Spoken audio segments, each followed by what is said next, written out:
દરેક દિવ્ય હરિભક્તોને જય સ્વામી નારાયણ। આજના પ્રવચનની અંદર આપણે સંત સમાગમનો મહિમાની વાતો કરવાની છે। આમ તો કહેવાયું છે ને કે જીરે સંત સમાગમ કીજીએ હો નિષદિન સંત સમાગમ કીજીએ। તો આ સંત સમાગમ કરીએ તો આપણા જીવનની અંદર કેવી આપણે સમજણ પ્રાપ્ત કરી શકીએ છીએ। દેહિક દુઃખો તો આવવાના છે, પરંતુ એમાં પણ શાંતિ રાખવા માટે શા માટે સંત સમાગમ જરૂરી છે? પ્રારબ્ધને બદલી શકાતું નથી। પૂર્વજન્મની જે વાસનાઓ છે, સ્વભાવો છે કે પ્રકૃતિ જેને તમે કહો છો, તો આ પ્રકૃતિને પણ આપણે નિર્મૂળ કરી શકતા નથી। પરંતુ એ ગરડા અંત્યના 18મા વચનામૃતની અંદર શ્રીજી મહારાજ શું કહે છે? બીજા બધાએ તો આપણે ઘણા બધા સાધનો કરીએ છીએ, પરંતુ આ સંત સમાગમને શા માટે અધિક કહ્યો છે? એ સ્વભાવો ટાળવાની વાતો હોય કે વિશિષ્ટ રૂપે આપણે સંત સમાગમની વાતો હોય, એ દરેક આજે આપણે આ પ્રવચનની અંદર સાંભળવાનું છે। તો પ્રવચનની આપણે શરૂઆત કરીએ। હે નાથ મુજને મતિ શુદ્ધ દેજો, હૈયે સદા સેવક ભાવ રહેજો। છો શબ્દો મારા પણ આપ આવીને કહેજો, રાજી થઈ અક્ષર ભાવ દેજો, રાજી થઈ અક્ષર ભાવ દેજો। કૃપા કરો મુજ ઉપરે સુખ નિધિ સહજાનંદ, ગુણ તમારા ગાવવા બુદ્ધિ આપજો સુખ કંદ, ગુણ તમારા ગાવવા બુદ્ધિ આપજો સુખ કંદ। શ્રી સ્વામિનારાયણ ભગવાનની જય। અક્ષર પુરુષોત્તમ મહારાજની જય। ગુણાતીતાનંદ સ્વામી મહારાજની જય। પ્રમુખ સ્વામી મહારાજની જય। પ્રગટ ગુરુ હરિ મહંત સ્વામી મહારાજની જય। સુરત અક્ષરધામ મહોત્સવની જય। દરેક દિવ્ય હરિભક્તોને જય સ્વામી નારાયણ।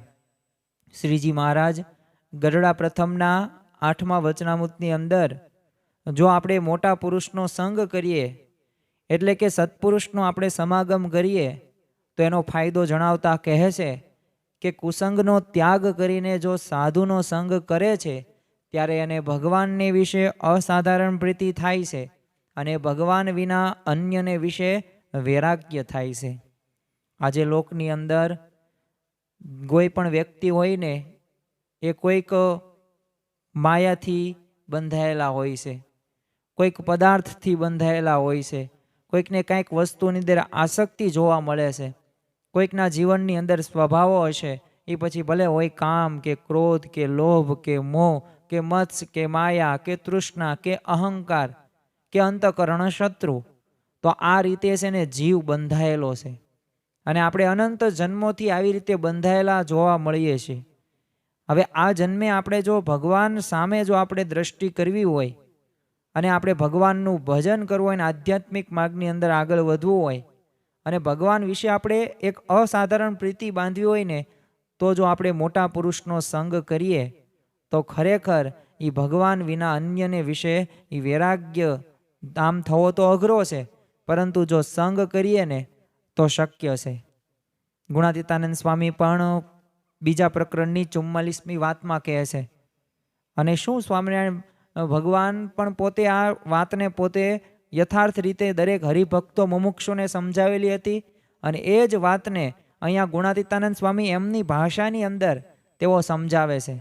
તેઓ શું કહે છે? તો સૌપ્રથમ આપણે વાતનું વાંચન કરીએ અને ત્યારબાદ સમજવાનો પ્રયત્ન કરીએ કે અહીંયા ગુણાતીતાનંદ સ્વામી આપણને શું સમજાવે છે। તો સ્વામિનારાયણ હરે સ્વામીએ વાત કરી છે, મોટા સંતનો સમાગમ કરવાનો મહિમા કહ્યો છે।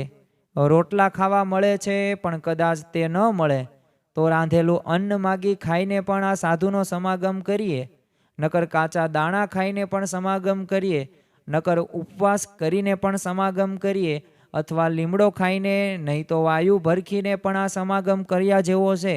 અને જેને કોઈ કામનો કરનારો હોય કે જેને રોટલા ખાવા મળતા હોય, તે જો આ સમાગમ નહીં કરે તો તેને બહુ ખોટ જશે, એમ ઘણી બધી વાર્તા કરી।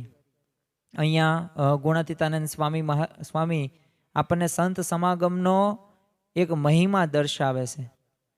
સ્વામી અહીંયા આપણને સૌ કોઈ હરિભક્તો અને મુમુક્ષુઓને એક વાત તરફ તેઓ આંગળી ચીંધી રહ્યા છે અને એક સાચી દિશા આપણને આપી રહ્યા છે.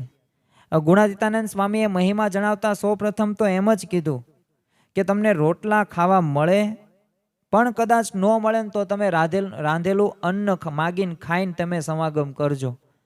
અને હાલો એ પણ ન મળે તો તમે છેલ્લે તો દાણા ખાઈને કરજો.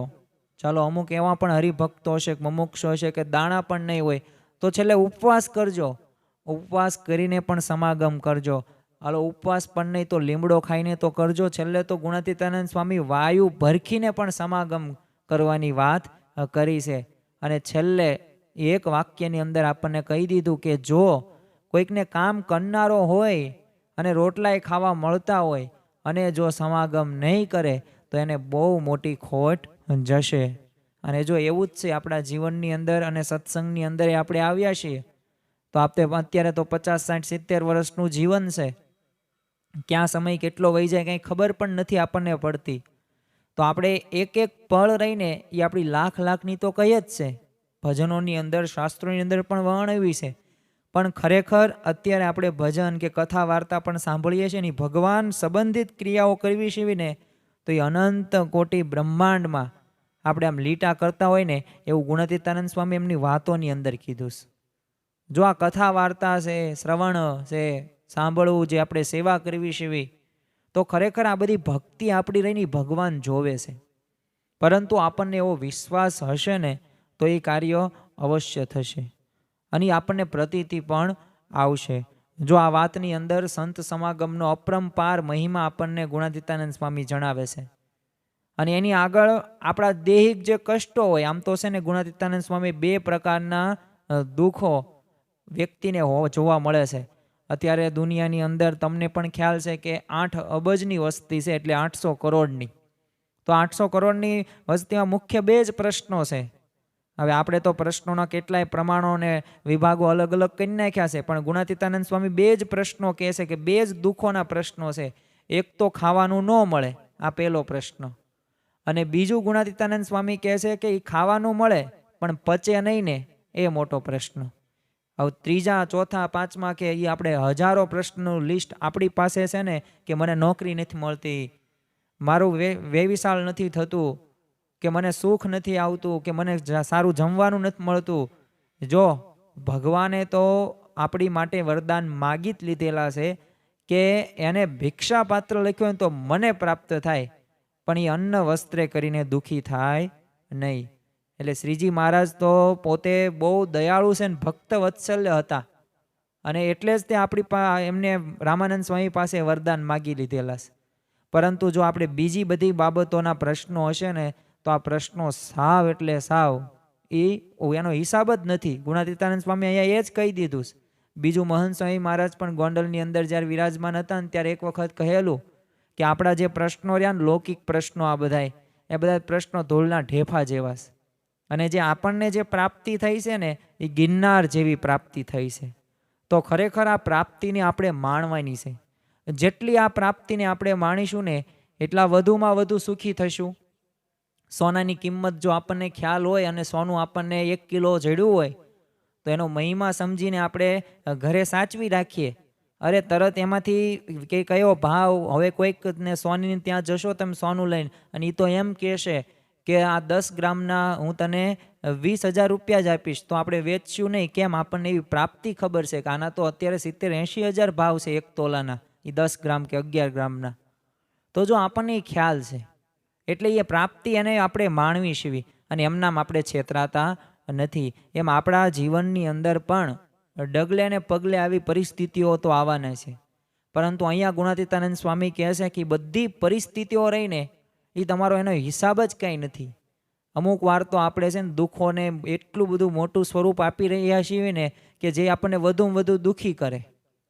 જો ખાવાનું આપણને મળે જ છે, તમે જે નક્કી કરો ને એ શાક પણ મળે છે, એ રોટલી પણ મળે છે, કે તમારે જેવું બનાવો ને મિષ્ટાન પણ બને છે, પરંતુ એ તમે જો સ્વાદ હશો ને વધુમાં વધુ તો પાછું ગમતું પણ નથી તમને. એને ખાવાનું, એને મિષ્ટાન એ તમને ગમશે નહીં. પણ એ સ્વાદનો પ્રશ્ન છે ને તમારો, એ જો પોતે ઊભે કરેલો અમુક પ્રશ્ન છે તો આવા પ્રશ્નો છે ને, આવા આપણને જે આ સંત સમાગમથી જો આપણે કરીએ ને, તો એની સામે તો આ બધુંય સાવ ઢેફા જેવું છે. કોઈક વ્યક્તિને ફાંસી થવાની હોય ને, અને તેને જો કહેવામાં આવે ને કે જો તારે ફાંસીમાંથી મુક્ત થવું છે, અને નક્કી પણ થઈ જ ગયું છે, કારણ કે 302 ખૂન તે કર્યું છે, એટલે તને ફાંસી 5 દિવસ પાછી મળવાની જ છે, આ ફાઇનલ છે, આ ઓર્ડર છે. આ જજે આવું કહી દીધું હોય, વકીલે પણ સામે વકીલાત કરી હોય, બચાવવા માટેના પ્રયત્નો કર્યા હોય, પરંતુ એ કાંઈ પણ થઈ શકે નહીં. પરંતુ એ જજ જ હોય અને પ્રેસિડેન્ટ ભારતના હોય, અને એ એને કહે ખૂનીને કે તારે છે ને 1 વર્ષમાં ધાણા પાણા કરવાના છે, 10 દિવસ તારે કડવો લીમડો વાટીને પીવાનો છે, અને તારે મહિનાની અંદર 5 નિર્જળા ઉપવાસ કરવાનો છે, અને એમાં એક પણ પાણીનું ટીપું નથી પીવાનું. તો એ વ્યક્તિ અત્યંત રાજી થશે કે દુઃખી થશે? તો સ્વાભાવિક છે કે 5 દિવસ બાદ જેને ફાંસી મળવાની હોય, અને આવી રીતે 1 વર્ષની એને સજા કીધી હોય ધાણા પાણા કરવાની, તો એ રાજી થકા તમામ શરતોનો સ્વીકાર કરશે. શા માટે કરશે? એને ખ્યાલ છે કે આ મરવા કરતાં તો 1 વર્ષ આવું કરવું સારું, આવી રીતે નિયમો પાળવા સારા, કારણ કે પાછળની મારી 20, 30, 40 વર્ષની જિંદગી હજી બાકી છે, એમાં હું આનંદ કરી નાખીશ. તો જો એને ખ્યાલ છે, એમ અમેરિકા તમારે જવું હોય તો કેવી બધી શરતો આપણને જે મૂકવામાં આવે એ કેવું આપણે સહર્ષ સાથે એ શરતોનો સ્વીકાર કરીએ છીએ. અરે કોઈક બીજા દેશની અંદર પણ ફરવા જવાનું હોય ને, ત્યારે એ પ્લેનની અંદર આપણને ખ્યાલ છે કે એનું લિમિટ હોય કે આટલા કિલો તમે લઈ જઈ શકો. તો આપણે કેટલું નિયમ પ્રમાણે વર્તીએ છીએ. કારણ શું છે કે આપણને ખબર છે કે આ દૈહિક કષ્ટના દુઃખ સામે છે ને અમેરિકા એ જવાનો લાભ આપણને મળવાનો છે, જે કોઈને મળતો બહુ નથી એવો આપણને લાભ મળવાનો છે.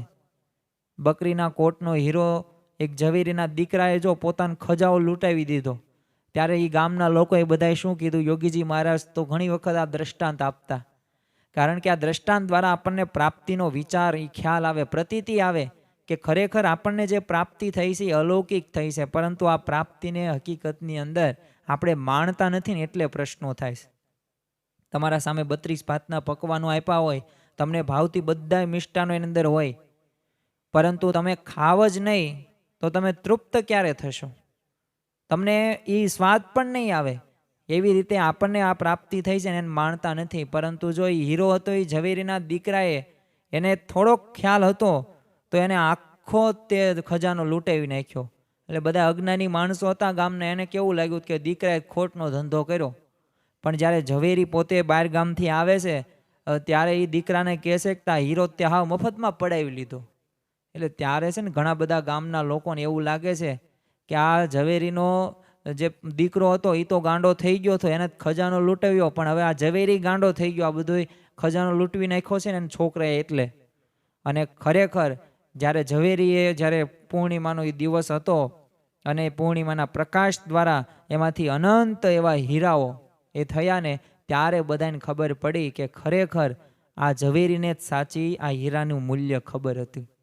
એમ છે ને, આપણે સમાગમનો મહિમા જ્યારે સમજાણો હોય ને, તો એ સંપત્તિ લૂંટાવીને અથવા ગમે એટલી દૈહિક ઉપાધિ આવે ને તોય આપણે સમાગમ કરીએ. અને જો આ તો દેહ રહ્યો એ તો રોગનું ઘર છે, અહીંયા રોગો પણ થવાના છે, પરિસ્થિતિ પણ ઉલટસુલટ થવાની છે. શાસ્ત્રીજી મહારાજ જ તે કહે છે ને સંસારને, કે સંસાર કેવો છે? ઊંટના પેસણા જેવો. અહીંયા ઊંટ ઉપર તમે સવારી કરો અને આ તમારા હાથની અંદર એ પાણીનો ગ્લાસ ભર્યો, એક દૂધનો ગ્લાસ ભર્યો હોય, તો એ હાલક ડોલક થાય જ તે ઊંટનો, કારણ કે સ્વભાવ એવો છે. અને એ તમે ગમે તેટલો સ્થિર રાખવાનો પ્રયત્ન કરો ગ્લાસને, પણ એ ગ્લાસથી સ્થિર રહે નહીં. એમાં સંસારની અંદર તે એવું જ છે. આમ તો સંસારને પરિવર્તનશીલ પણ કહેવામાં આવ્યો છે, કે અહીંયા છે ને પરિવર્તન થતું રહે. કોઈ એક સ્વભાવ હોય તો આમ તો સ્વભાવો તો જતા નથી, પરંતુ સ્વભાવો કે આપણે જે તે જરૂરિયાત હોય ને એ પ્રમાણે આપણે બદલાઈ આવીએ છીએ. ગિરગીટ કેમ બદલાય એનો રંગ, એવી રીતે વ્યક્તિઓ આજે બદલાતા જોવા મળે છે. તો પરિસ્થિતિ અને સામેવાળા સંબંધોની અંદર ફેરફાર થવાનો છે, પરંતુ આ ફેરફાર સાથે સાથે જો તમે જીવન જીવતા શીખી જાઓ ને, તો કોઈ પણ પ્રકારનો વ્યક્તિ તમને દુઃખી કરી શકે નહીં. કોઈક એવી પરિસ્થિતિ પણ એવી નથી કે જે તમને દુઃખી કરી શકે, કારણ કે સંપત્તિ કરતાં છે ને સંત સમાગમ અધિક છે. પૈસા તો નેપોલિયન બોનાપાર્ટ પાસે પણ હતા, એલ્વિસ પ્રેસ્લી પણ પાસે પણ હતા, અને માઇકલ જેક્સન પાસે પણ હતા, એડોલ્ફ હિટલર પાસે પણ એ સત્તા ક્યાં નહોતી, એ કે અબ્રાહમ લિંકન પાસે પણ ક્યાં સત્તા નહોતી, પણ છતાં એ તેના જીવનના છેલ્લા ઉદ્ગારોની અંદર તેઓ લખેલું છે કે સુખના દિવસો અમે ભાળેલા નથી. અરે કેટલા કરોડો અબજો રૂપિયા એમની પાસે હતા, પણ છતાં પણ એમને સુખની પ્રાપ્તિ ન થઈ. તો સંપત્તિ કરતા રહ્યો ને અધિક છે આ સંત સમાગમ. કારણ કે હરિચરિત્રામૃત સાગરની અંદર જ તે શ્રીજી મહારાજે કીધું છે કે અનંત કોટી બ્રહ્માંડ કો સુખા, સત્સંગ આગે કહત સબ લુખા. એટલે તમે ગમે એટલું તમે પૈસા કે ધન કે સારા સ્થળે ફરવા જાઓ તો એ બધું લુખું છે. કેના વિના લુખું છે? સંત સમાગમ કર્યા વિના. સંત સમાગમને આટલું સુખ કીધું છે. જો મહારાજના શબ્દો છે, મહારાજની વાણી છે, પણ આપણને અનુભવાતી નથી ને, એનું કારણ એક એ છે કે આપણે અનુકરણમાં નથી લાવતા. વર્તનમાં ન લાવીએ તો પછી આ કાંઈ અનુભવ પણ થતા નથી. એટલે સંત સમાગમ જે આપે છે ને એ સંપત્તિ દ્વારા આપણને પ્રાપ્ત થતું નથી. નીતિ શતકની અંદર તે ભર્તુહરી લખે છે કે જાડ્યમ ધીર્યો હરિતમ સિંચતી વાપી સત્યમ માનોનતિમ દિશતી પાપ માપ કોરતી ચેતઃ પ્રસાદયત દીક્ષુ તનોતી કીર્તિહ સત્સંગીહ કથય કી ન કરોતી પુષામ. એટલે સત્સંગ અર્થાત કે આપણને સંત સમાગમ એક બુદ્ધિને એક જડતા દૂર કરે છે. અને જડતા એટલે શું? જે સ્વભાવો કે આસક્તિ કે જે પ્રકૃતિ આપણને પ્રારબ્ધથી આવેલી છે, પૂર્વ કર્મોથી આધારિત આવેલી છે ને, એ દરેક એ બુદ્ધિની જડતા રે દૂર કરે છે. કોણ? તો આ સત્સંગ એટલે કે સંત સમાગમ. એક વાણીમાં એક સત્યતાનું સિંચન કરે છે. એટલે જ તમે જો ગાંધીજીના જીવનની અંદર એમને સત્યના પ્રયોગોની અંદર પોતાની એવી ઘણી બધી વાતો લખેલી છે કે જે હકીકતની અંદર એવું એમને લખવું ન જોઈએ, પરંતુ એ લોકોને બતાવવા માટે, લોકોને વિચાર કરવા માટે, તેમને પ્રેરિત કરવા માટે જે હોય ને એવું ગાંધીજીએ લખેલું છે. અને ખરેખર એમને જ્યારે ત્યારબાદ એ પછી શાસ્ત્રોનો તેમને દરરોજ પઠન કરતા હતા. એ આપણને ખ્યાલ છે કે સવારની અંદર એ સાબરમતી આશ્રમની અંદર વૈષ્ણવજન તો તેને કહીએ પીડ પરાઈ જાણે રે. એ શ્રીમદ ભગવદ્ ગીતાના એ 700 શ્લોક એમને કંઠસ્થ કરેલા હતા. એ જો વાણીમાં એક સત્યનું એક સિંચન, એ સત્ય અને અહિંસાના સિદ્ધાંત ઉપર તેઓ આ દેશને આઝાદ કરે છે. એક સન્માનની અંદર પણ વધારો કરે છે સંત સમાગમ, અને આપણા પાપ બાળે છે, મનને એક પ્રસન્ન કરે છે. અને તમામ દિશાઓ ન હોય, આ દિશામાં જો કીર્તિ, તો દરેકની ઈચ્છા હોય છે કે મારી કીર્તિ થાય, મારો યશ થાય, મારી વાહવા થાય, તો એ આ સંત સમાગમથી થાય છે. અને માણસનું ભલું પણ આ સંત સમાગમથી જ શક્ય છે. એટલે ખરેખર જો સંત સમાગમ આપણે સત્સંગની અંદર જો આપણે સમય પસાર કરતા હોઈએ અને જો વધુમાં વધુ સેવા આપણી જો સેવા સત્સંગ અર્થે થતી હોય તો આધ્યાત્મિક માર્ગની અંદર અને લૌકિકની અંદર પણ, અને આપણે જે ધંધાકીય ક્ષેત્રની અંદર આ પ્રગતિ થાય જ છે. કારણ કે સત્સંગ એ રહ્યો ને એક પ્રકારની ચિંતામણી સમાન છે. આમ તો સતયુગની અંદર જ તે આપણને કલ્પવૃક્ષને, ચિંતામણી, આવું બધું શબ્દો આવા સાંભળ્યા હશે અને આવા પ્રસંગો પણ સાંભળ્યા હશે કે જે ચિંતવન કરો ને એ તમને પ્રાપ્ત થાય. લોઢાને પણ સોનું કરવા આ ચિંતામણી સક્ષમ છે, આ પારસમણી તમે કહો છો. પરંતુ આવું જ અત્યારે આ સત્સંગથી, આ સંત સમાગમથી શક્ય છે. જો સંત સમાગમથી છે ને સમજણ આવે છે, અને વ્યક્તિના જીવનની અંદર જ્યારે પણ સમજણનો પ્રવેશ થાય ને ત્યારે વ્યક્તિ કાયમ ગમે તેવી પરિસ્થિતિ અંદર સુખી રહી શકે છે. કારણ કે સમજણ જ્યારે જીવનમાંથી જાય છે ને ત્યારે વ્યક્તિ હાફળો ફાફળો થઈ જાય છે, નિરાશ થાય છે અને નાસીપાસ થઈ જાય છે. કારણ શું છે? કારણ કે સમજણ વહી ગઈ ને ત્યારે. એટલે જો જે વ્યક્તિના જીવનની અંદર સમજણ હશે એટલે તેને ગમે તેવી પરિસ્થિતિ નહીં થયું, આ પરિસ્થિતિની અંદર તે સ્થિર રહી વર્તી શકશે.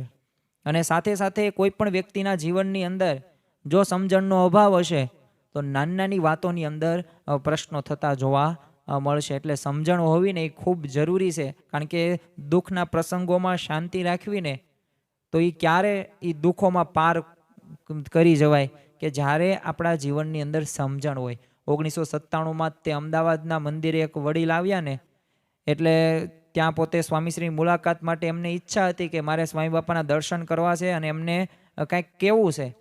એટલે સ્વામીશ્રી બહુ વ્યસ્ત હતા એટલે મુલાકાત શક્ય હતી નહીં. એટલે વડીલે પોતાના ખિસ્સામાંથી ને 50 ગોળીઓની એક સ્ટીપ કાઢીને કહ્યું કે જુઓ, હું આ ગોળીઓ લઈને આપઘાત કરવા નીકળ્યો છું અહીંથી હું પસાર થયો હતો ને મને એવું લાગ્યું કે અહીંયા પ્રમુખ સ્વામી મહારાજ અહીંયા છે બિરાજમાન, એટલે હું મરતા પહેલાં છે ને એકવાર એમના દર્શન માટે સભામાં આવું. અને સ્વામીશ્રીનું જ્યારે પ્રવચન શરૂ થઈને એટલે એમને એ કથા વાર્તા આશીર્વાદ જે આપ્યા ને એ મને એવું લાગ્યું કે મારી ઉપર જ કથા વાર્તા કરીશ. અને પછી બોલતા હતા કે દુઃખથી મરી જવામાં શું બહાદુરી કે શૂરવીરતા. શૂરવીરતા તો ભગવાનની આજ્ઞા પ્રમાણે જીવન જીવીને પરિવારનું વહન સુખેથી કરે ને એમાં છે. અને સુખ દુઃખ તો કાયમ રહેવાના નથી. અને આ વાત છે ને મને થોડોક પાછો વાળ્યો. એટલે મારે હવે છે ને તેમને મળવું છે ને તમે મને મળવા દો. પછી તો તેઓને તરત તે સ્વામીશ્રી પાસે લઈ જવામાં આવ્યા.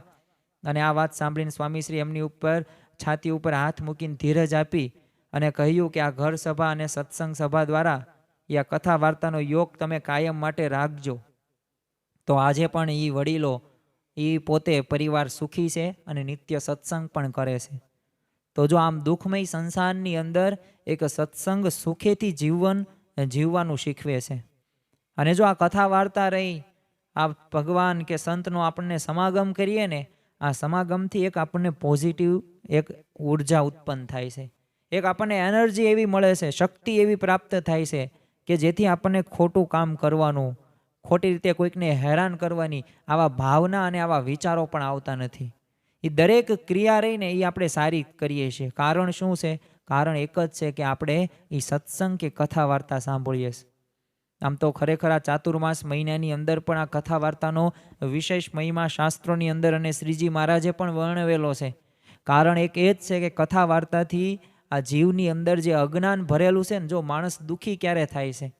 એક તો અજ્ઞાની હોય ને એક જ્ઞાની માણસ હોય. જેમ ધર્મ અને અધર્મ હોય, સુખ અને દુઃખ હોય, એમ બે પ્રકારના વ્યક્તિઓ હોય છે.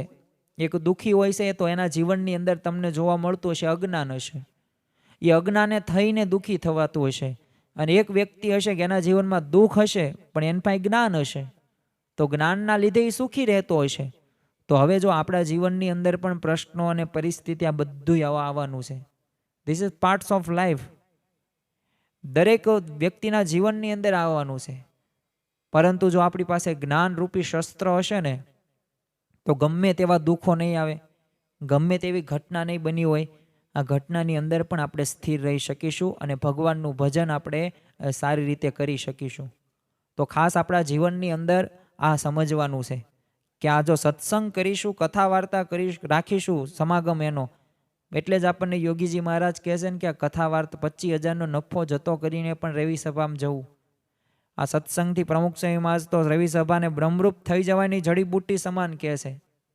શબ્દર્દો કી એક દવા, એમને ઘર સભા કહી દીધું. તો જો આ સત્પુરુષના આ વચનો છે અને આ સત્પુરુષના વચનો હોય ને એમાં વિશ્વાસ રાખીને જો કોઈ મુમુક્ષુ મંડી પડે ને તો યથાર્થ રીતે એને એમાંથી ફળ પ્રાપ્ત થાય જ છે. એટલે જ બ્રહ્માનંદ સ્વામીએ પણ ગાયું છે ને કે તીન તાપ કી ઝાલ ઝરિયો પ્રાણી કોઈ આવે, તાકો શીતલ કરત તુરત દિલ દાહ મિટાવે, કહી કહી સુંદર બેન રેન અજ્ઞાન નિકાસે, પ્રગટ હોત પહેચાન જ્ઞાન ઉપર ભાનુ પ્રકાશે, વૈરાગ્ય ત્યાગ રાજત વિમળ ભવ દુઃખ કાટત તંકો, કહે બ્રહ્મ મુનિ કા આ જગત મેં સંગ અનુપમ સંત કો. એટલે ગમે તેવા તીન તાપનો હોય કે પછી ગમે તેવી પરિસ્થિતિ હોય, એ દરેકને અંદર જો એ આપણે જ્ઞાન હશે, કારણ કે જ્ઞાન રહ્યું ને એ અંધકારમાંથી પ્રકાશમય તરફ જવાની એક ક્રિયા છે. અને જેટલા પણ દિલથી તે પોતે અંધકારમય એનું જીવન હોય છે ને, તો આપણે જો પ્રકાશરૂપી એક જ્ઞાનને આપણે જો અનુભવીએ ને તો વૈરાગ્ય પણ આવે, બીજા બધા સદ્ગુણો પણ આપણામાં આવે છે. પણ કેનાથી આવે છે? એવા અનુપમ સંત કો, એવા મોટા પુરુષનો સંગ કરીએ, એવા સંતનો સમાગમ કરીએ ને તો આ શક્ય છે. કારણ કે આપત્તિ વખતે છે ને તમારી પાસે ગમે એટલી સમૃદ્ધિ ન હોય. હવે ઘરની અંદર એવો કોઈક પ્રશ્ન આવી ગયો, બેંકની અંદર તમારી પાસે 10 કરોડ રૂપિયા છે, 3 4 વ્હીલ પણ છે, 2 કરોડનું મકાન પણ છે, પરંતુ એ આપત્તિ વખતે એ સમૃદ્ધિ કાંઈ સુખ ન આપે. પણ જો સત્સંગ હોય ને તો એ અવશ્ય એમાં સાથ આપે છે. એ સુખદાયી કરવાનું એ જો કોઈ પરિબળ હોય ને તો એ સત્સંગ છે. અમેરિકાના તે બ્રાયન વિસ્તારમાં રહેતા એક મનીષભાઈ જનકભાઈ અમીનના પિતા છે ને મંદિરની સેવા કરે. હવે સેવા કરતાં કરતાં તે અમને હાર્ટ એટેક આવ્યો ને અચાનક એમનું મૃત્યુ થયું. હવે મનીષ તો એ વખતે કોલેજની અંદર પોતે કાર ડ્રાઈવ કરીને હોસ્ટેલની અંદર જતો હતો. એટલે તરત તે એક સંતે એમને ફોન કર્યો. એટલે આ મનીષે ગાડી ઊભી રાખી અને બધી વાત સાંભળી. એટલે જ્યારે સંતે કીધું કે તારા પિતા તો ધામમાં ગયા છે, એટલે મનીષ કાંઈ બોલતો નથી, મૌન થઈ જાય છે. એટલે સંતો સામે ચિંતા થઈ જાય છે અને સંતે કીધું કે શું થયું, કેમ કાંઈ બોલતો નથી? અને ત્યારે મનીષે શું કીધું, કાંઈ થયું નથી. અત્યાર સુધી જે કથા વાર્તા સાંભળી છે ને, કે ભગવાન જે કરે તે સારા માટે કરે છે, એ વિચારું છું. અને ત્યારે એ મનીષની સમજણથી છે ને સ્થિર રહ્યો. જો પુરુષોત્તમ પુરાના આપણને આશાભાઈ ઈશ્વરભાઈ, આ એમના જીવનની અંદર આ જ સમજણ હતી ને. બાકી એમની બહુમાળી જે મકાન હતું, બંગલો હતો, એ સાવ હળગી ગયો આગના લીધે. એમનું જે ખાવાનું પીવાનું અનાજ જે હતું, એ બધું રાત્રે ખીચડી કરવાનો પણ વેત નહોતો. પણ છતાં પણ એમના જીવનની અંદર એ સમજણ હતી. કોની સમજણ હતી? એ શ્રીજી મહારાજે, એ ગુણાતીત ગુરુ પરંપરા, એ શાસ્ત્રીજી મહારાજે, ભગતજી મહારાજે એવી સમજણ આપેલી ને કે એવી પરિસ્થિતિની અંદર પણ તેઓ સ્થિર રહી શક્યા. એ સમજણથી સ્થિર રહી શક્યા. તો જો આમ આપણે સત્સંગને કથા વાર્તા સાંભળી હોય ને, તો આવો પ્રશ્ન આપણા જીવનની અંદર આવે અને આવવાનો છે પ્રશ્ન. જો અહીંયા ભગવાન રામના જીવનમાં પણ પ્રશ્નો આવ્યા છે, અહીંયા એ ભીષ્મ પિતામહ હોય તો એમના જીવનની અંદર પણ પ્રશ્નો આવ્યા છે. બાકી તો કાયમ એમને એ આપણે મહાભારતની અંદર જોઈએ ને, તો એમના જન્મથી લઈને મૃત્યુ સુધી એમના જીવનમાં પ્રશ્નોના તે એક આવ્યા છે. પણ આ પ્રશ્નોમાં પણ સદાય સ્થિર છે. એમને દરેક એના માતા પિતાનું એમને આજ્ઞાનું પાલન કરેલું છે અને છેલ્લા શ્વાસ સુધી એમને હસ્તિનાપુરની સેવા કરેલી છે. ભલે મૃત્યુથી એમને ખબર હતી, ખ્યાલ હતો કે હું અધર્મના પક્ષની અંદર છું, પણ એમને જે કર્તવ્ય નિભાવ્યું હતું, એમને જે વચનો આપ્યા હતા, એ વચનો પ્રમાણે એમનું જીવન એમને વ્યતીત કર્યું. તો જો આવા આપણને દ્રષ્ટાંતો ખ્યાલ આવે કે જો આટલું બધું સત્યતા હોવા છતાં પણ જો દુઃખો આવતા હોય, તો આપણા જીવનની અંદર પણ આવવાના જ છે. પણ જો સંત સમાગમ હોય ને કથા વાર્તામાંથી જો આપણે જીવનમાં સમજણ આવે ને ધીમે ધીમે, તો આવા સારા કે માઠા કે ગમે એવા પ્રસંગોમાં આપણે સ્થિર રહી શકીએ. અને એટલા જ માટે છે ને આપણે કષ્ટ વેઠીને પણ સત્સંગ કરવાનું કહ્યું છે. એ અહીંયા નરસિંહ મહેતા હોય કે મીરાબાઈ હોય કે જનક હોય કે કોઈ પણ એવા રાજા મહારાજાઓ ભૂતકાળની અંદર તમે નચિકેતા જો કે પ્રહલાદ જો કે ધ્રુવ જો કે અંબરીશ રાજા કયો, એ દરેકના જીવનની અંદર આવી પ્રશ્નો આવેલા છે. પણ આ પ્રશ્નોની અંદર તેઓ સ્થિર રહ્યા છે. આ સ્થિર રહેવાનું કારણ શું છે? એ કથા વાર્તા, આ સત્સંગ તેઓ સાંભળે છે. એમ આપણે પણ અત્યારે કળિયુગની અંદર આ કથા વાર્તા રૂપી જે આપણે અમૃત પીવી છીએ ને, એ અમૃતથી જ આપણને અમરત્વ તો પ્રાપ્ત નથી થવાનું, આપણું મૃત્યુ તો થશે, પણ આપણને આપણું આત્યંતિક કલ્યાણ થશે. અને આપણને શું કરવાનું છે ને એ આપણને ખ્યાલ આવશે આ કથા વાર્તાથી, આ શબ્દોથી. કારણ કે શબ્દોની એક અસર હોય છે જીવનની અંદર. તમે જેવા શબ્દો સાંભળો ને એવા તમે બની જાઓ. કારણ કે સારાનો સંગ જેમ કરો તો સારા બની જાઓ, ખરાબનો સંગ કરો તો એવા બનો. બસ તેવી જ રીતે જેવા શબ્દો, તમે જેવી વાણી સાંભળો ને એવું તમારું જીવન બની જાય. હા, વાર લાગે છે, ધીરજતાથી કાર્ય કરવાનું છે. તો એક સમય આવશે જ તે કે એ લેવલ સુધી, એ પરાકાષ્ઠા સુધી આપણે પહોંચી શકીશું. બાકી જો કાંઈ પ્રયત્નો જ કરશું નહીં અને બસ નાસીપાસ નિરાશા થઈને, તો કોઈ પણ પ્રકારનો સુધારો વધારો આપણા જીવનની અંદર થશે નહીં. તો કષ્ટ વેઠીને પણ આપણે સત્સંગ કરવાનું કીધું છે, તો કરવો ખાસ. બીજું, આ સંત સમાગમથી છે ને એક દેહિક દુઃખમાં પણ શાંતિ રહેશે. આજે કોણ એવો વ્યક્તિ છે કે જેના શરીરની અંદર કોઈક રોગ ન આવ્યો હોય? 100માંથી 99.50, આપણે થોડુંક 0.5% આપણે રાખીએ કે એનું આખું જીવન નિરોગી પણ હોઈ શકે. પણ 100માંથી 99 વ્યક્તિને તો પ્રશ્નો આવ્યા જ છે ને શરીર સંબંધિત. કોઈ એવો નિરોગી, હા, એનું શરીર વ્યવસ્થિત તમે રાખી શકો, પણ તોય રોગો તો તોય આવે છે. તો દૈહિક દુઃખો તો આવવાના છે. અને એટલે જ પ્રમુખ સ્વામી મહારાજ પણ કહે છે ને કે આ શરીર રહ્યું ને એ રોગનું ઘર છે.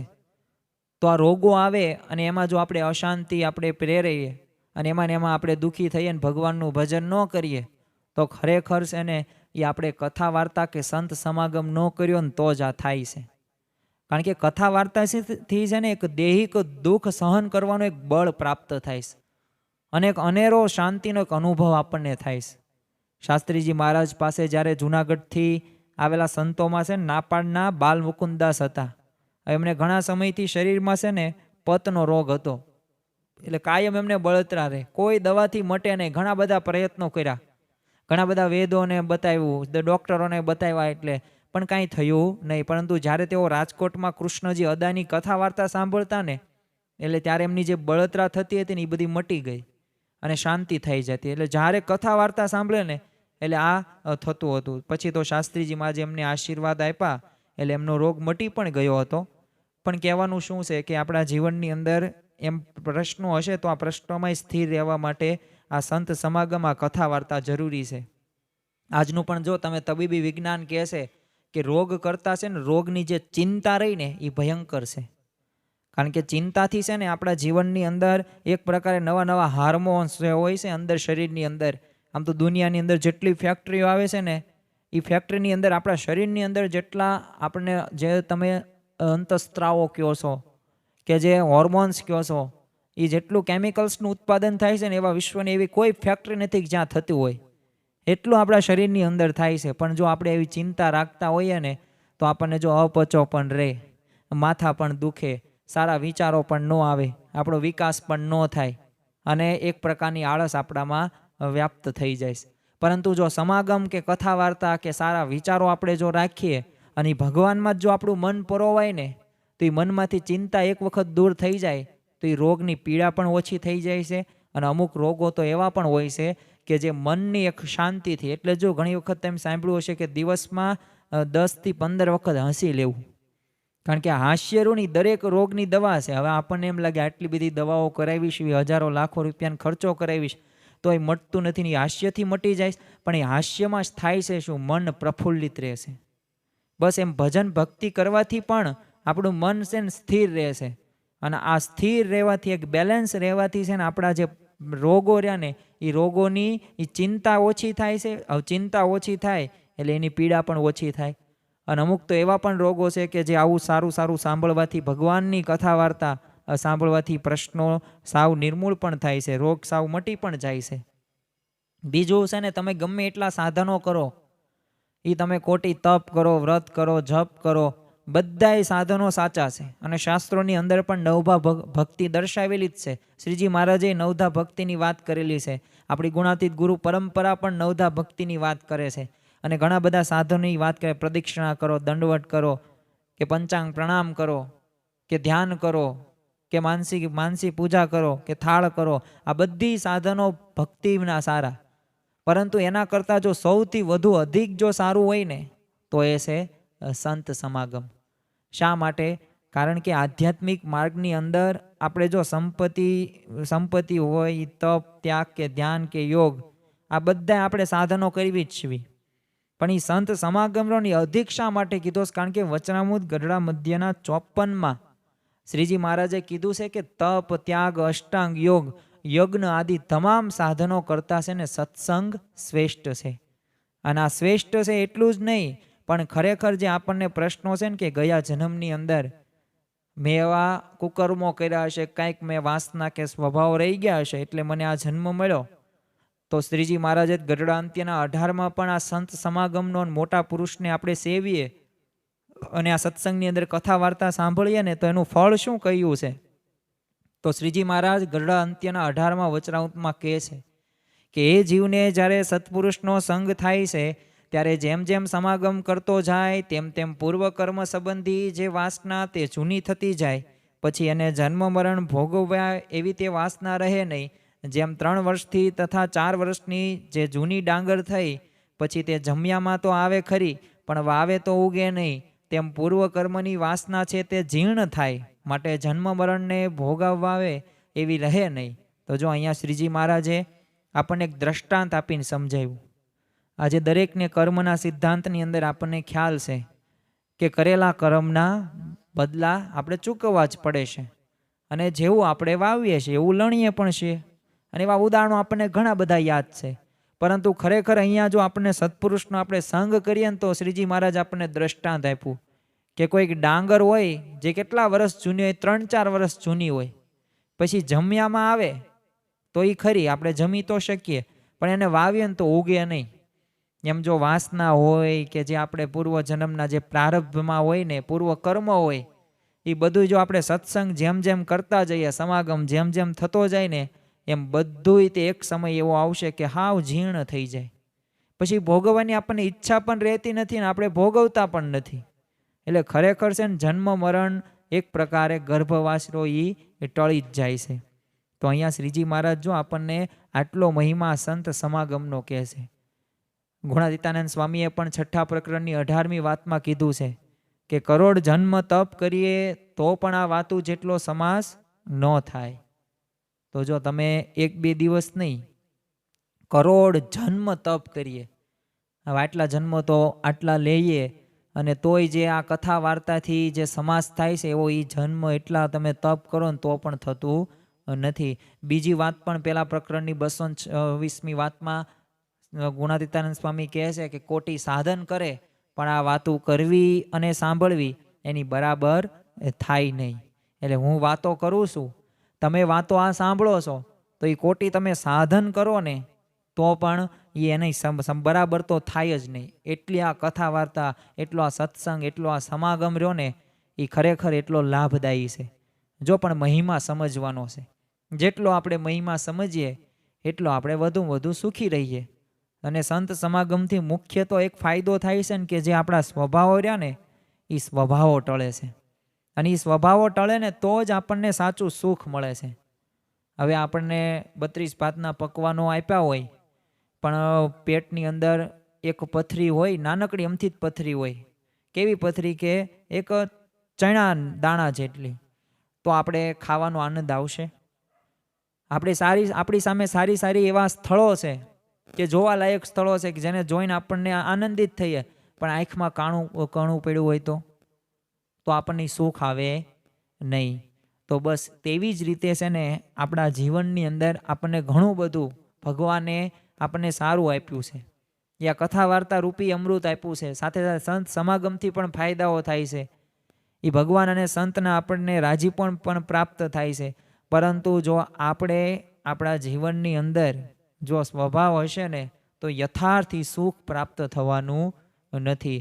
સોભરી, પરાશય, ભરતજી અને વિશ્વામિત્ર આવા ઘણા બધા હજારો વર્ષો સુધી એમણે કઠણ સાધનો કરેલા હતા, પણ જો એમને સ્વભાવ ટળ્યા નહોતા. પરંતુ શિવલાલ શેઠ તમે જુઓ, ઉપલેટાના લાલાભાઈ જુઓ, જેવા ઘણા બધા દાદા ખાચર, જીવા ખાચર, લાડુબા, જીવુબા, આવા ઘણા બધા એવા ભક્તો થઈ ગયા, નંદ સંતો થઈ ગયા કે એ બધાએ ગુણાતીતાનંદ સ્વામીનો સમાગમ કર્યો, શ્રીજી મહારાજનો સમાગમ કર્યો, તો એમના સ્વભાવ ઉપર એમને વિજય પ્રાપ્ત કરી શક્યા. ગુણાતીતાનંદ સ્વામી તો નિસ્વાદી સાવ વર્તમાન પાળતા હતા. જૂનાગઢના 40 વર્ષ સુધી મહંત રહ્યા. તો આમ તો એમના ખાવાની અંદર છે ને બાજરાનો રોટલો હોય ને છાશ હોય ને ઉપરથી મીઠું. તો હવે કોઈક એક વ્યક્તિ હતા, હવે એને પોતે બહુ સ્વાદિયા, એટલે ઘરે છે ને ગમે તેવું જમવાનું બનાવે પણ સ્વાદવાળું હોવું પડે.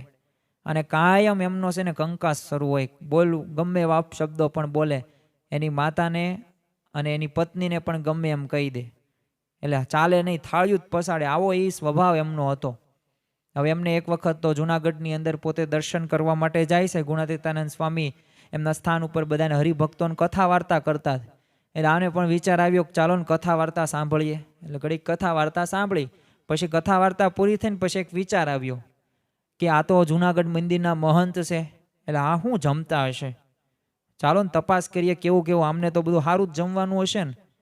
એટલે પોતે છે ને રસોડાની અંદર જ્યાં ગુણાતીતાનંદ સ્વામીને જમવાની જે સ્થાન હતું ત્યાંની એક બારી હતી, ત્યાં સાનામાના જોવે છે. તો ગુણાતીતાનંદ સ્વામીએ પત્તર લીધું, એમાં સૌ પ્રથમ છે ને એ રોટલો હતો, બાજરાનો રોટલો, એટલે આમ ચૂરમું કરી નાખ્યું. એટલે આ વ્યક્તિને શું લાગ્યું કે જો આ ચૂરમું અત્યારે લાડવા હતો, એ લાડવાનું ચૂરમું કરે છે અત્યારે. અને પછી તો છે ને છાશ મગાવી ગુણાતીતાનંદ સ્વામીએ, એટલે ઉપરથી છાશ નાખી. એટલે આગેથી છે ને આ વ્યક્તિને એવું લાગ્યું કે દૂધપાક નાખ્યો. અને પછી ગુણાતીતાનંદ સ્વામી બોલ્યા કે મીઠું લાવો. એટલે આ વ્યક્તિને વિચાર આવી ગયો કે આ દૂધપાક બરોબર છે, ચૂરમું તે બરોબર છે લાડવાનું, પણ આ મીઠું એમાં કઈ રીતે ભળે. અને પછી તો એમને તપાસ કરી અને જાણવા મળ્યું કે ગુણાતીતાનંદ સ્વામી તો એ છાશ અને રોટલો અને મીઠું આટલું જ જમે છે. અને પોતાને એવો ગુણ આવ્યો એ ગુણાતીતાનંદ સ્વામીનો, તો પછી એ પણ પોતે નિસ્વાદી વર્તમાન એમને પણ પળાઈ ગયું. જો એક ખાલી પ્રસંગ સાંભળ્યો ને એક રૂબરૂ જોયું ને એમાં નિસ્વાદી વર્તમાન આવી ગયું. તો ખરેખર છે ને આપણે ગુણાતીતાનંદ સ્વામીનો સમાગમ જો એમને કર્યો તો આ થયું. એમ અત્યારે આપણે પણ વર્તમાન કાળે મહંત સ્વામી મહારાજ એમના પ્રસંગો આપણે સાંભળીએ, પછી ભલે ગમે એવા સ્વભાવ હોય, આ સ્વભાવો પણ ઉપર પણ આપણે વિજય પ્રાપ્ત કરી શકીએ. મુક્તાનંદ સ્વામી આમ તો મહારાજ કરતાં 23 વર્ષ મોટા હતા, તો એમણે પણ એક કીર્તનમાં ગાયું છે ને કે જીરે સંત સમાગમથી ટળે આશા તૃષ્ણા રે. આશા એટલે ઈચ્છાઓ, તૃષ્ણા જે હકીકતની અંદર ઈચ્છાઓ ક્યારેય તે આપણી સંતોષાતી નથી અને ઈચ્છાઓ પૂરી પણ નથી થતી. ઈર્ષા, અભિમાન, મોહ, મત્સર, મમતા બળે પ્રગટે ઉર મારે પ્રભુનું દ્રઢ જ્ઞાન. સંત સમાગમ કીજીએ હવ નિષદિન, સંત સમાગમ કીજીએ. તો અહીંયા મુક્તાનંદ સ્વામી પણ આપણને કહે છે કે જે ઈચ્છાઓ છે, ઈર્ષા છે, જે અભિમાન છે, જે આપણને મોહ રહી ગયો છે, જે આપણને સંબંધીઓ પ્રત્યે પણ મમતા રહેલી છે, પણ એ જો આપણને ક્યારે ઉરની અંદર એ આપણું જ્ઞાન સાચું પ્રાપ્ત થશે અને પ્રભુનું જ્ઞાન ક્યારે દ્રઢ થશે કે જ્યારે આપણે સંત સમાગમ કરશું ને. તો લોકની અંદર કોઈક વિદ્યાર્થી હોય ને, આ વિદ્યાર્થી ધોરણ 10 કે 12માં ભણતો હોય તો એ જો સમયસર શાળાએ ન જાય, સમયસર લેક્ચર પોતે શિક્ષકોના એટેન્ડ ન કરે, તો જ્યારે પરીક્ષા દે ને ત્યારે એને કાંઈ આવડે નહીં. શા માટે? કારણ કે એબસન્ટ હતો, ગેરહાજર હતો, એનો જીવ ભણતર હતું. તો બસ તો એને કાંઈ પણ એવું જ્ઞાન કાંઈ એવું પ્રાપ્ત ન થાય, એને પરીક્ષામાં સારા માર્ક્સ પણ ન આવે. બસ તેવી જ રીતે આપણે આધ્યાત્મિક માર્ગની અંદર આપણે આગળ વધી રહ્યા છીએ. તો આધ્યાત્મિક માર્ગની અંદર આગળ વધવા માટે આપણે સંત સમાગમ જરૂરી છે. હવે સંત સમાગમ જ નહીં કરીએ તો સ્વભાવ તો એમનામ રહેશે, પ્રશ્નો પણ એમનામ રહેશે, જેનું સમાધાન નહીં થઈ શકે. રામાયણમાં પણ જો ભગવાન શ્રી રામ કહે છે ને કે સત્પુરુષોનો સમાગમ રહ્યો ને એક આત્માની, એક જીવની એક મલિનતાને ટાળીને શુદ્ધતા એક આપે છે. અને શુદ્ધતા મેળવવા માટે એ આપણે સત્પુરુષનો સમાગમ ફરજિયાત કરવો પડશે, અનિવાર્ય બાબત છે.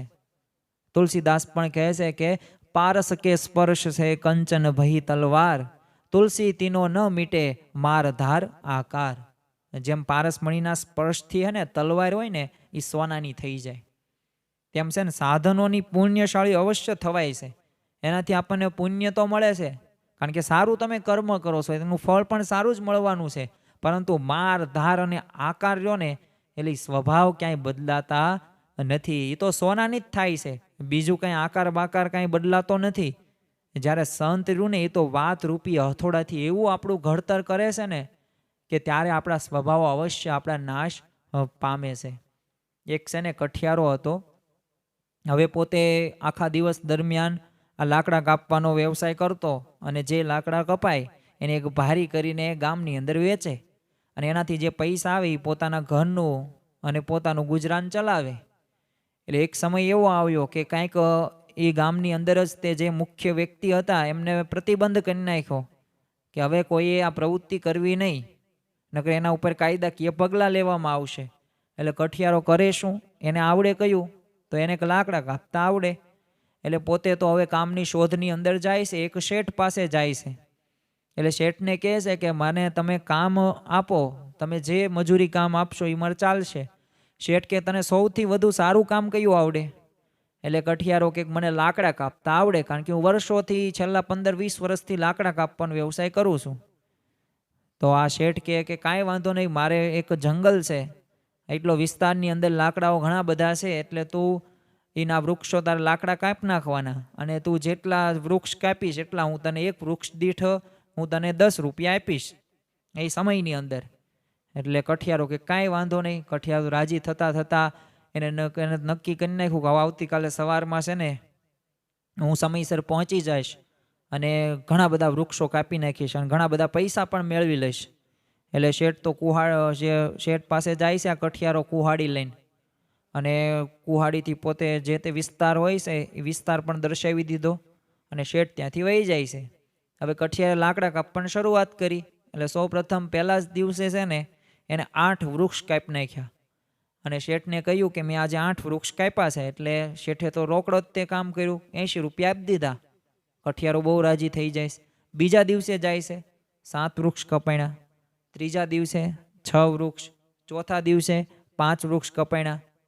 એટલે હવે આ કઠિયારાને પ્રશ્ન ચિંતા શું થઈ કે આ ધીમે ધીમે 1-1, 2-2 વૃક્ષ ઘટતા કેમ જાય છે? એટલે હવે તો મારે છે ને થોડોક સમય ભરવો પડશે. જો આપણે આવું ઘણી વખત કરવી છીએ કે બહુ અમુક વાર પહેલાં જેવું કામ ન થાય ને એટલે થોડોક સમય વધારે પડીએ, એટલે જેને ઓવર ટાઈમ કહેવાય. એટલે આને પણ નક્કી કર્યું કે હા આપણે પણ છે ને આવી જ રીતે ઓવર ટાઈમ કરવો છે. એટલે વહેલા છે ને 6:30 વહી ગયો. પહેલાં રેગ્યુલર તો 8 વાગે પહોંચતો, એટલે 6:30 વહી ગયો. એટલે 6:30 જઈને તે લાકડા કાપવા મળ્યો તો 5મા દિવસે 4 વૃક્ષ જ કપાણ્યા.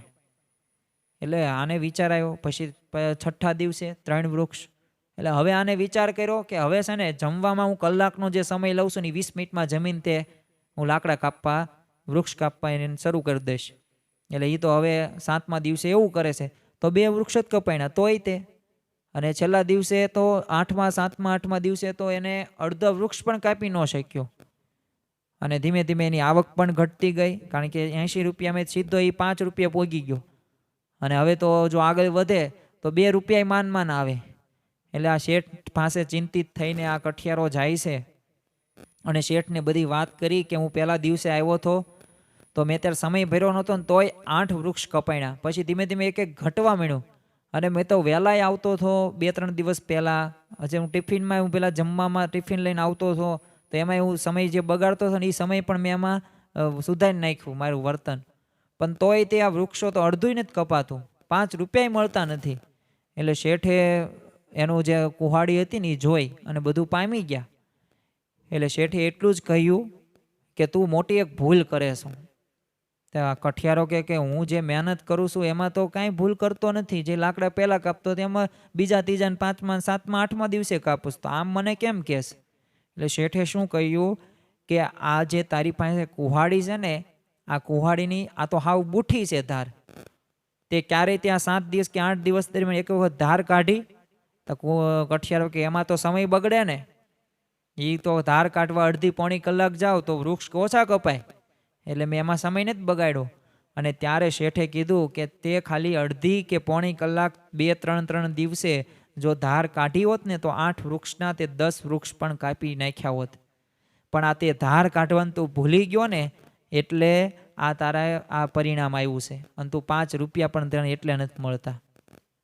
અને ત્યારે કઠિયારાને સમજાય બધું જાય છે કે બરોબર મારે આ ધાર કાઢવામાં દરરોજ અડધી કલાક કે 45 મિનિટ સુધી એ સમય બગાડવો પડે. એ સમય બગાડ્યો ન કહેવાય, એને સમય સુધાર્યો કહેવાય.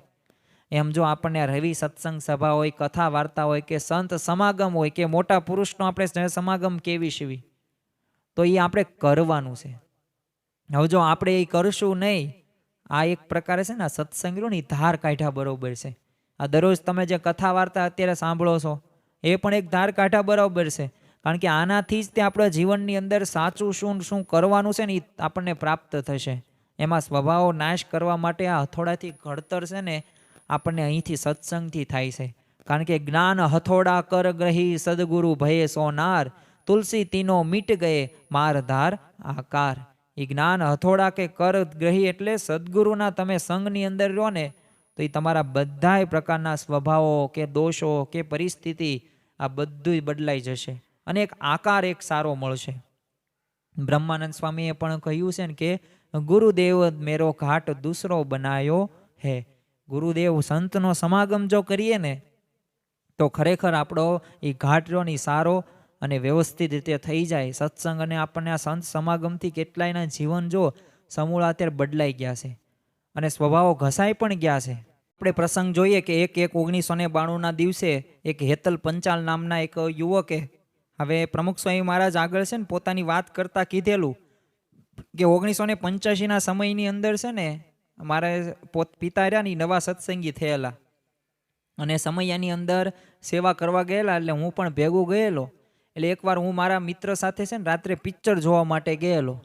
એટલે સ્વાભાવિક છે પિક્ચર હોય એટલે 12 કે 12:30 1 તો થઈ જ જાય. એટલે મારા પિતા છે ને 12 વાગ્યા સુધી છે ને મારી રાહ જોઈને બેઠા કે હું ક્યારે પાછો આવું. અને એટલા બધા ગુસ્સામાં હતા ને કે સિક્યુરિટીવાળા પાસે તાપણાનું એ સળગતું લાકડું લઈને છે ને મને મારવા દોડ્યા. પરંતુ એ પછી જ્યારે સત્સંગ સભામાં નિયમિત ગયા અને રવિ સભાની અંદર અને સંતોનો સમાગમ એમને થયો અને પછી ઘર સભા પણ શરૂ થઈ ગઈ, એટલે ધીમે ધીમે એમનો જે ક્રોધ હતો ને એ ક્રોધ સાવ ઓછો પણ થઈ ગયો. અને થોડાક દિવસો પહેલાં જ તે ઘટના મારી સાથે એવી બનેલી કે હું જ્યારે સ્કૂટર લઈને બહાર ગયેલો ત્યારે એક્સિડન્ટ થયો. એટલે મને એવું લાગ્યું કે હવે તો આવી બન્યું. પણ પછી તો હું જ્યારે પાછો આવ્યો ને ઘરે ત્યારે એમને મને પ્રેમથી સમજાવ્યો કે ધ્યાન રાખીને સ્કૂટર ચલાવજે, એમ બીજું કાંઈ બોલ્યા નહીં. તો જો આમ સંત સમાગમથી છે ને સ્વભાવ ઘસાય છે, અને આ સંત સમાગમથી તો આવા ઘણા બધા લાભો પ્રાપ્ત થાય છે. અને જો આ લાભો આપણને જો વિચાર કરીએ તો ખરેખર આપણને આધ્યાત્મિક માર્ગની અંદર આપણે સુખેથી ભજન પણ કરી શકીએ, અને જો ભજન કરી શકીએ તો ખરેખર એવા સદ્ગુણો આપણને પણ પ્રાપ્ત થાય છે. અરવિંદ બંબલ પોતે હવે ચેન સ્મોકર, એટલે પોતે જે એક પછી એક પોતે સિગરેટ બીડી પીવે, પરંતુ મહંત સ્વામી મહારાજનો જ્યારે યોગ થયો અને મહંત સ્વામી મહારાજે એટલું જ કીધું કે હવેથી ગયું તો ગયું તે ગયું. ભાવનગરના તે ઋષુભા બાપુની વાત આપણને ખ્યાલ છે. પ્રમુખ સ્વામી મહારાજ એમને ત્યાં ઘરે પધરામણી કરવા માટે ગયા. પોતે સત્સંગી તો નહોતા, પરંતુ પોતે દારૂ એ સમયે પીધેલો અને આઘા બેઠેલા, પરંતુ એમના પત્ની સત્સંગી હતા. એટલે આમને પ્રમુખ સ્વામી મહારાજને તો બધું પામી ગયા કે આવી રીતના વ્યસની છે, અને આખા ગામની અંદર એમને બધાને ખ્યાલ કે આમનું વ્યસન છૂટે એમ નહીં. પણ પ્રમુખ સ્વામી મહારાજે એમને હાથ આમ પકડીને નજીક બોલાવીને કીધું કે બાપુ આ તમને શોભે નહીં, અને આટલા જ શબ્દ એમના અંતરની અંદર જડાઈ ગયા, અને એ ત્યારબાદ એમને વ્યસન કર્યા નથી. તો આવા તો જો કેટલાય દ્રષ્ટાંતો છે, અને આપણા સત્સંગ સમુદાયની અંદર આપણને જોવા મળે છે કે જો આ સંત સમાગમ કરીએ ને તો આપણા ગમે તેવા સ્વભાવનો હોય, તમારે નિયમ ધર્મ પણ પળાતો ન હોય ને, અને આજ્ઞા પાલન પણ ન થતું હોય, પણ નિયમિત જો સંત સમાગમ કરો ને તો તમે નિયમિતપણે નિયમ ધર્મમાં પણ રહો. જો આપણે ઘણા બધા મુમુક્ષો એવા પણ હશે કે જે સત્સંગ સભાની અંદર જતા હશે, પણ નિયમ ધર્મની અંદર થોડીક કાચપ હશે. તો આનું કારણ એક શું છે? એનું કારણ છે કે આપણે સંત સમાગમ કે આધ્યાત્મિક માર્ગની અંદર એ સંત કે એ આપણને ભગવાન જેવા સંત એના વચનો ઉપર આપણને વિશ્વાસ નથી રાખતા. પણ જો આપણે મંડી રહીએ ને પ્રયત્નો કરીએ ને તો એક સમય તો એવો આવે કે આ બધાય સ્વભાવો આપણા નિર્મૂળ થઈ જાય, અને સ્વભાવો ઘસાય પણ છે. પહેલાં તમે ક્રોધ કરતા હોય, સ્વાદના પ્રશ્નો હોય ને, આ બધાય પ્રકારના પ્રશ્નો રહ્યા ને ધીમે ધીમે ઘટતા જોવા મળે છે. જો અહીંયા તો આ સત્પુરુષનું એક જ કામ છે કે ભજન પોતે કરવું અને બીજાને કરાવવું, અને આ જ એમનો અલ્ટિમેટ ગોલ હોય છે. કારણ કે પ્રમુખ સ્વામી મહારાજને તે એક યુવકે પૂછેલું કે હવે તમારો નેક્સ્ટ પ્રોજેક્ટ કર્યો, એટલે ત્યારે પ્રમુખ સ્વામી મહારાજે એટલું જ કીધેલું કે દિલ્હી અક્ષરધામ બની ગયું ને ત્યારબાદનું કીધેલું હતું પ્રશ્ન. એટલે પ્રમુખ સ્વામી મહારાજે કીધું ભજન કરવું ને બીજાને ભજન કરાવવા. તો જો આ જ એમનો અલ્ટિમેટ ગોલ હોય છે. અને આમ સાચા સંત રહ્યા એ સમાગમ માટે જ તે આપણને એટલે જ પ્રેરિત કરે છે. એટલે જ આ ઉત્સવો સમયાઓ હોય કે રવિ સભા હોય કે શિશુ સભા હોય કે બાળ સભા હોય, એક છે ને પ્રમુખ સ્વામી મહારાજે એક ચૈતન્ય મંદિરો, એ શાસ્ત્રીજી મહારાજથી પરંપરા એ શરૂ થઈ. આમ તો ગુણાતીતાનંદ સ્વામી, ભગતજી મહારાજ, શાસ્ત્રી મહારાજ, પણ એક ચૈતન્ય મંદિરો રાખ્યા છે. અહીંયા મંદિરોની અંદર એ બધા પ્રકારના આધ્યાત્મિક રીતે એ બધા આમ જોડાઈને એવા પ્રયત્નો કરવામાં આવે છે. તો ખરેખર આપણે આ સંત સમાગમથી જો આપણે લાભ લેતા હોય ને તો આપણને લાભ અવશ્ય થશે ને થશે. શ્રીજી મહારાજ પણ વચનામૃત ગઢડા પ્રથમના 8મા વચનામૃતમાં કહે છે કે જ્યારે એ સાધુનો સંગ કરે ને ત્યારે એને દેહને વિશે જે અહમ બુદ્ધિ છે ને એ નિવૃત્તિ પામે છે, અને દેહના સંબંધીને વિશે જે મમત્વ બુદ્ધિ છે ને એ નિવૃત્તિ પામે છે, અને ભગવાનને વિશે એક અસાધારણ પ્રીતિ થાય છે, અને ભગવાન વિના અન્યને વિશે વૈરાગ્ય થાય છે. તો ખરેખર એ વૈરાગ્ય પ્રાપ્ત કરવા માટે, એ આપણી અહમ બુદ્ધિની નિવૃત્તિ માટે, અને સંબંધીને દેહના જે સંબંધી છે ને મમત્વ બુદ્ધિમાં જે નિવૃત્તિ પામવા માટે, અને ભગવાનને વિશે આપણે અસાધારણ પ્રીતિ માટે એ સંત સમાગમ જરૂરી છે. અને એક વખત જીવને એક વૈરાગ્ય ઉત્પન્ન થાય ને ત્યારે લોકના સગા સંબંધીઓ એ બધાય તે છે નિર્મૂળ થઈ જાય છે. એટલા જ માટે ગુણાતીતાનંદ સ્વામીએ એટલે જ કીધું છે કે વાયુ ભરખીને પણ સંત સમાગમ કરી લેવો. કારણ કે જેને રોટલા ખાવા મળે છે ને એ સંત સમાગમ જો નહીં કરે ને તો એને બહુ મોટી ખોટ જશે. તો આપણને તો રોટલા ખાવા મળે છે, તો આપણે નિયમિત ઘર સભા કે સત્સંગ સભા એમાં માટે સમય આપણે ફાળવીએ, એમાં ખોટ આપણને નહીં જાય. તો ખરેખર આપણે સમયનું થોડોક એડજસ્ટમેન્ટ કરીને, જો આપણે કેટલા પત્નીને કેટલો સમય આપીએ છીએ, આપણે બાળકોને પણ સમય આપતા હોઈએ છીએ, ફરવા પણ જઈએ વર્ષની અંદર, આપણે જમવાની અંદર પણ કંઈક વિવિધતા માટે કંઈક સમય એમાં ફાળવીએ છીએ, આપણા ધંધાની અંદર પણ કેવું નવું નવું બધું વિચારીએ છીએ. તો આ તો ભગવાનની ભક્તિનું કામ છે. અહીંયા ભગવાનના માર્ગની અંદર આપણે આગળ વધવાનું છે. તો ખરેખર આપણે સંત સમાગમ કરીએ. આજના દિવસે મહારાજ સ્વામીના ચરણોમાં પ્રાર્થના કરીએ કે અમારા જીવનની અંદર પણ આ સંત જે સમાગમ છે એનો મહિમા વધુમાં વધુ દ્રઢ થાય અને અમે સંત સમાગમ કરી શકીએ વધુમાં વધુ, કારણ કે અપરંપાર મહિમા તો છે, પણ એ મહિમાને યથાર્થ રીતે અમે જાણીને એ પ્રમાણે વર્તી શકીએ એવી બળ, બુદ્ધિ અને શક્તિ આપજો. શ્રી સ્વામિનારાયણ ભગવાનની જય.